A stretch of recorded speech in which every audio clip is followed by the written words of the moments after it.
Hello there. After all the campaigning, arguing, leaflet delivering and putting up posters etc., now is decision time for the nation.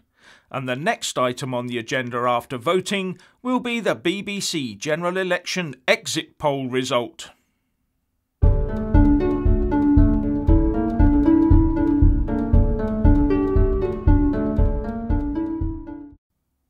Firstly, please do trigger the YouTube algorithm by giving this video a like. Now, a little after 10 PM tonight, the BBC will declare with a flourish to the nation the results of its nationwide 2019 general election exit poll. Something that will shape the immediate flurry of political discussion in every TV and radio studio across the land as they try to justify their existence on the airwaves over the coming couple of hours before the first results come in. And then all the politicians, campaigners, constituency chairmen, political strategy gurus, the pollsters, the TV presenters and the journalists will all leap forward with their "I told you so's" or their excuses and inevitably their spin. But the truth is that the exit poll, however accurate it was last time, can only obviously be confirmed once the results are all counted. But the thing is, for many sad people, the exit poll and the subsequent overnight vigil as they gasp in amazement at some of the results as they come in is more entertaining than 2 weeks in Orlando. And the good thing is, you don't have to leave the comfort of your own or someone else's front room and warm sofa to enjoy it. The only extras you need are a copious supply of your favourite libation and nibbles. Well, the odd added pizza might not come amiss on such a cold night either.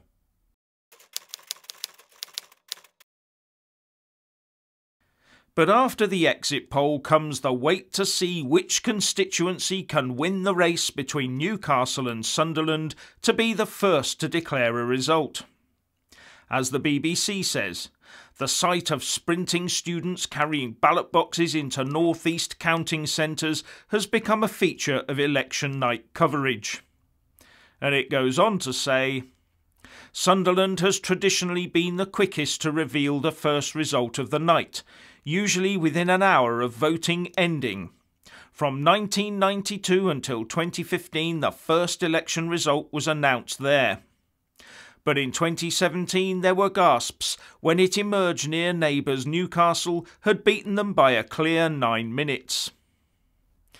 Is this welcome entertainment on a dull election night, or just more dumbing down of politics, with the potential for errors increased as counters put speed above accuracy?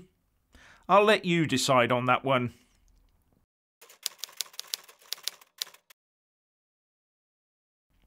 And this is the time that pollsters find out if their models work even tolerably well, and if they're likely to get work as next year's local elections and the Police and Crime Commissioner elections loom. Yes, we soon have more elections to go in just 5 months' time, and if the Labour Party forms the next government, then Jeremy Corbyn has also promised us another nationwide EU referendum by the 12th of June as well. It never stops, does it? And as I said, there will be reams of pundits tonight all crowing over how accurately they nearly predicted this election, or making lame excuses over where it all went wrong for them.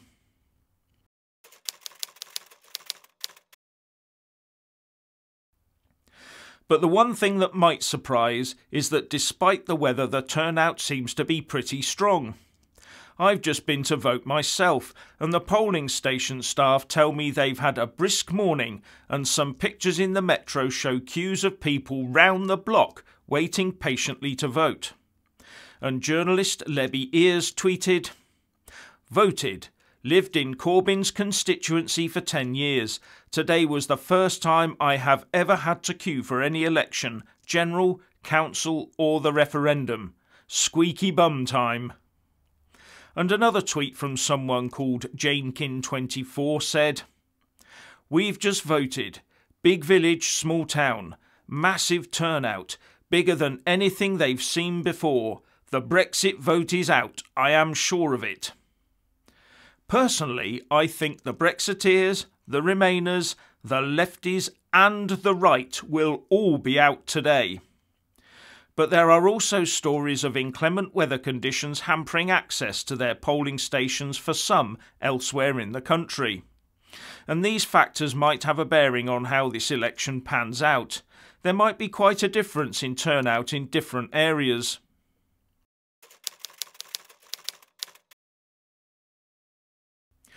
And I also see on Twitter several reports already that people have turned up to vote only to be told that someone else has already been and voted for them. One of them, it seems, was a young Jewish lad who had just turned 18 and was turned away in Hackney because someone else had already voted in his name. I gather that with the help of his family to vouch for him, he was allowed to vote in the end. And it seems that some people who are on the postal voting list are turning up to vote on the day as well, but are thankfully being turned away. But do not be surprised at all if Labour comes out after this election and claims that voter registration and voting processes don't need to be overhauled, or in fact if they actually claim that the procedures are too tight and should be further loosened to encourage younger and disadvantaged voters to register and vote. And if they ever bring in online voting, well, if banking fraud is anything to go by. Long gone are the days when people could generally be trusted to do the decent thing. We now need tight rules to cover everything, even voting.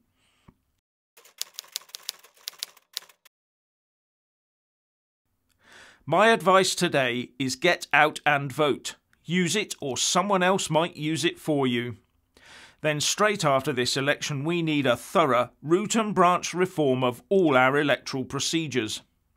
First on the list should be to prevent the registration of voters in more than one location at any level. Second must be to only allow postal voting when you are physically unable to attend your local polling station, either through a medical condition or being away at the time. Third must be that some sort of proof of ID is required when voting. You might like to chip in with your own suggestions in the comments section below.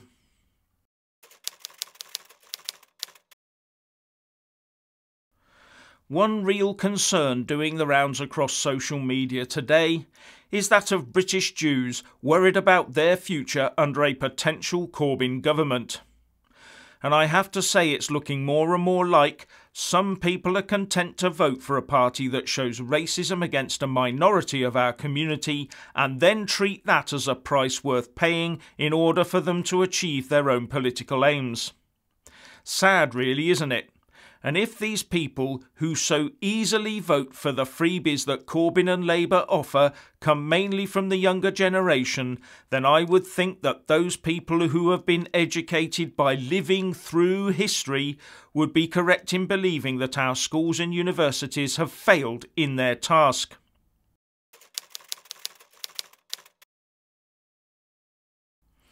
And how's this for a snippet of news? The Remainer lawyer, Jolyon Moam QC, who was behind some of those Brexit-busting court cases, says on Twitter that he has been asked by what he says is a prominent member of the Remain community if the election goes wrong for us, if it could be voided on the basis of Laura Kuenssberg's remarks.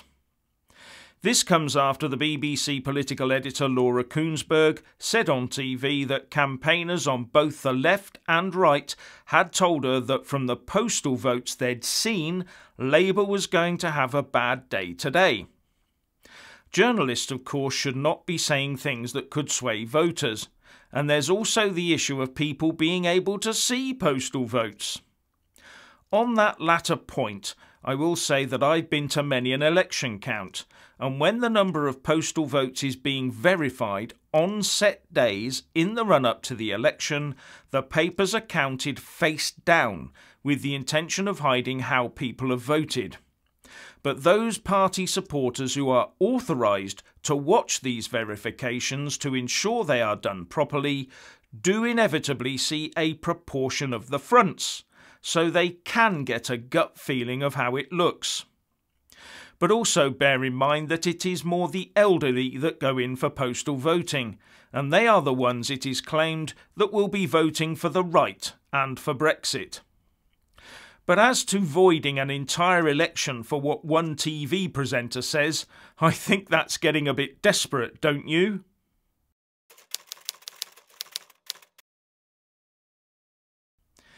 One thing to remember when going out in the rain to vote today, though, is not to be like Diane Abbott. There's a picture of her circulating Twitter wearing unmatched shoes, and both, it seems, are on the wrong feet. Now, let's be honest, it could be a clever use of Photoshop, but very funny all the same. But if it's not photoshopped, then it would be a lot more worrying, as she could end up as our next Home Secretary. Now, with a large turnout, and most of it looking like a rerun of the 2016 EU referendum, then we might be waking up tomorrow, Friday the 13th, to the nightmare on Downing Street of another hung Parliament. Anyway, what do you think? Please share and comment, and thank you for watching.